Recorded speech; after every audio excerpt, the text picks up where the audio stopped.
And now, this latest edition of From the Mayor's Desk with Baytown Mayor Brandon Capetillo. From the Mayor's Desk right here at Baytown City Hall. Again, want to thank Baytown Cops for providing an opportunity to just let you know a few things that are happening in Baytown. I think the last time we spoke it was before the virus, so lots of things have transpired. I do want to tell you that many things while we have been in this COVID-19 environment, that they continue, the city of Baytown continues to go and provide the services that they can, and certainly continue to work on everything that we possibly can to make a better Baytown. But a little bit on COVID, we continue to watch the numbers.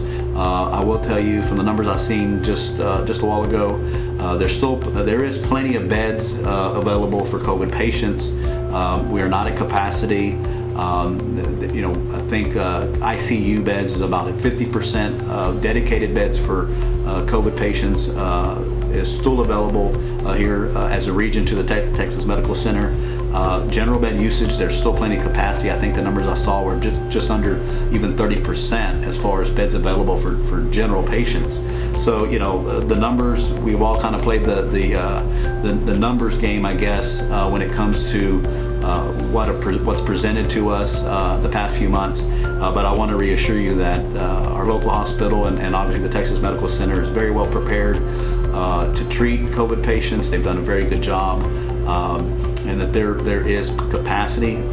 Just recently, the past day or two, numbers have kind of ticked down, which is good. We're hoping that we've hit a plateau and that numbers continue to come in favorable. But as your mayor, I certainly encourage you and ask you, just like the governor's executive order, please wear your mask when you're in public, if you can. Unless there's some type of reason why you can't. But this here, not just for your protection, but also for the protection of others as you're out and about in some of the business establishments. Please go and utilize this mask. We do want to ensure that we get this under control so that we can try to get back to where we were pre-virus. Wash your hands and social distance as best you can, and just protect yourself and protect your family. I really ask you and encourage you to go and do these type of things so we can get this under control. I do want to talk to you about a few things, particularly some things that are happening when it comes to your infrastructure. Garth Road, earlier this year, Baytown City Council, we had a retreat, and we were trying to prioritize the different aspects and projects that we have as a city of big initiatives. And one beast, I will call it, that we want to tackle sooner than later is Garth Road, and that's the widening of it. That is also looking at how much infrastructure, the overhead infrastructure when it comes to power lines and communication lines and so on. What can we do to really clean that up? We continue to go and see new businesses come to Baytown, but it's almost hard to see a lot of them when you travel down Garth Road, in particular because all of the overhead infrastructure that's there. And so we kind of want to clean that up and get rid of some of that, I guess you'd say, visual pollution of infrastructure. And so that will be a component in the Garth Road widening. And we're happy to report, working with our Transportation Policy Council in Houston and also the Houston Galveston Area Council and the federal government, there was a match program that will allow us to move forward with design and construction of the widening of Garth Road. That will most likely begin at I-10, and the first two phases will take the widening of Garth Road to just south of Archer. And then that will be cleaning up that corridor with some of the utilities that we do see. We are hoping that we could finish design and get a groundbreaking for this phase of Garth Road, hopefully very late in 2021 or in the early stages of 2022, so that we can get going on Garth Road. It is certainly overdue. There's a large ticket price associated with this, but I don't think we can wait any longer in trying to address Garth Road. And so council, we're all on board with that, administration's on board with that, and funding is in place to go and make that a reality. So we certainly want to go and try to get that to fruition as soon as possible. And then the next phases, we will continue to compete for additional funds to go and move to the next phases. The idea would be that the whole widening would probably take place to Baker Road, and then Baker Road and all the way down to 146 itself would also have improvements of Garth Road itself. The right-of-way is not there like it is north of Baker, but we certainly want to continue the improvement of Garth Road all the way from I-10, and of course it's long-term, but it ought to be all the way to 146. So with that, Garth Road is something that will certainly be addressed in the next few years. Recently, the on-ramp on the feeder road of I-10, just before the mall, there's now the on-ramp. Both of them are closed. We call it the ramp reversal of I-10, where we used to get off and used to get on. Those are being swapped. And just recently, the on-ramp off the feeder road onto I-10 East just recently opened up earlier this week. So that does help at least some of the traffic flow, and now TxDOT and their contractor will begin on the off-ramp portion of construction for that. So we're happy to see that this project moves along. It cleans up that feeder road a little bit from the traffic.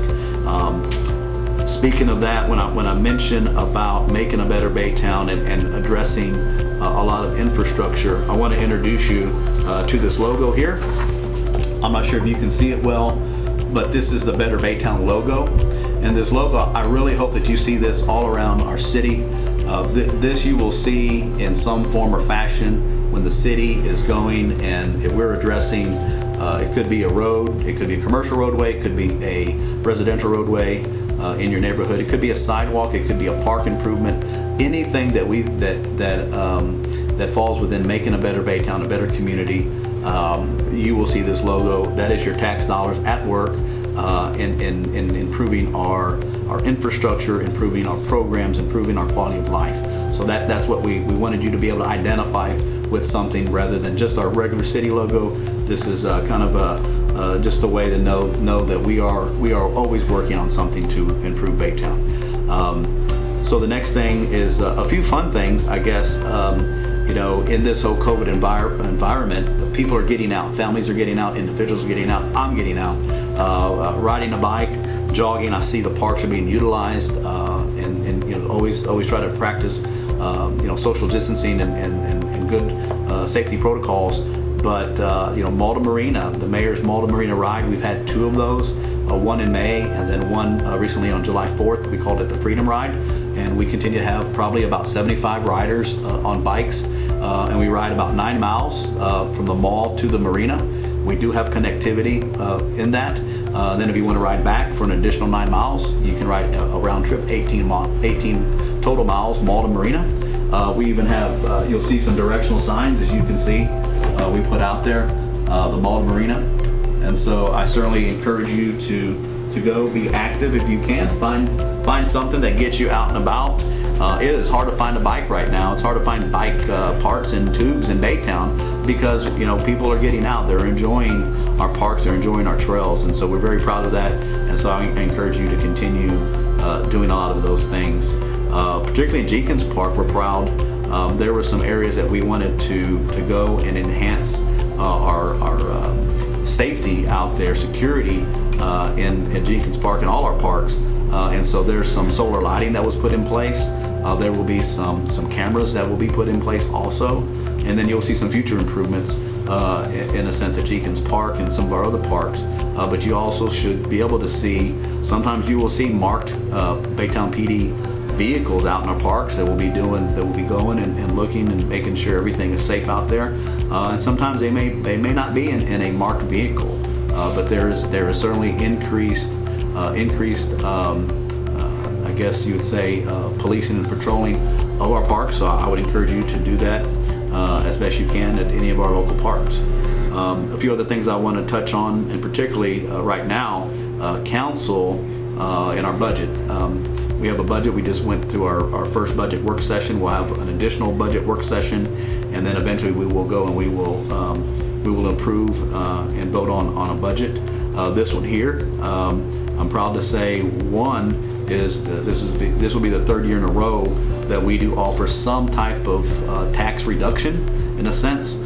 This year in particular, the tax reduction will be in the form of individuals, the exemption, if you have filed the appropriate paperwork with Harris County, the 65 plus, homeowner here in Baytown, the exemption will go from $50,000 of exemption of value to $60,000. So you'll see a $10,000 additional exemption on your next tax bill when you do receive that. So there is some incremental tax reductions that council has approved. This would also apply for those who have filed disability exemption also with the county. And so we continue to go and try to incrementally reduce that tax burden as best we can, and also be good stewards with the tax dollars that we receive from you. And I believe we do a remarkable job of that, and certainly addressing being financially sound, being financially stable, and also being a good steward. But in particular, we're addressing things. In this budget, I was very happy and proud that we are addressing roadways, we are addressing sidewalks, we are addressing many of the aspects that make a truly a better Baytown. And so your money is being put to good use. And if it's parks, if it's roads, if it's programs, everything is being, I think, well thought out. It's part of our strategic plan that we continue to follow. It's a roadmap to a better Baytown. And so it certainly helped myself and council govern, and it certainly helps our city administration also help in those efforts. And I think what the biggest value in that strategic plan is, it came from the citizens. It's a citizens initiative as far as what are the things that they like to see in Baytown, and that's what we key off of in each budget year in trying to address those things and move the needle. So with that, I wish you well. I wish you good health. Continue to go and do the things that you're doing to ensure a safe Baytown, and always I encourage you to always remain Baytown.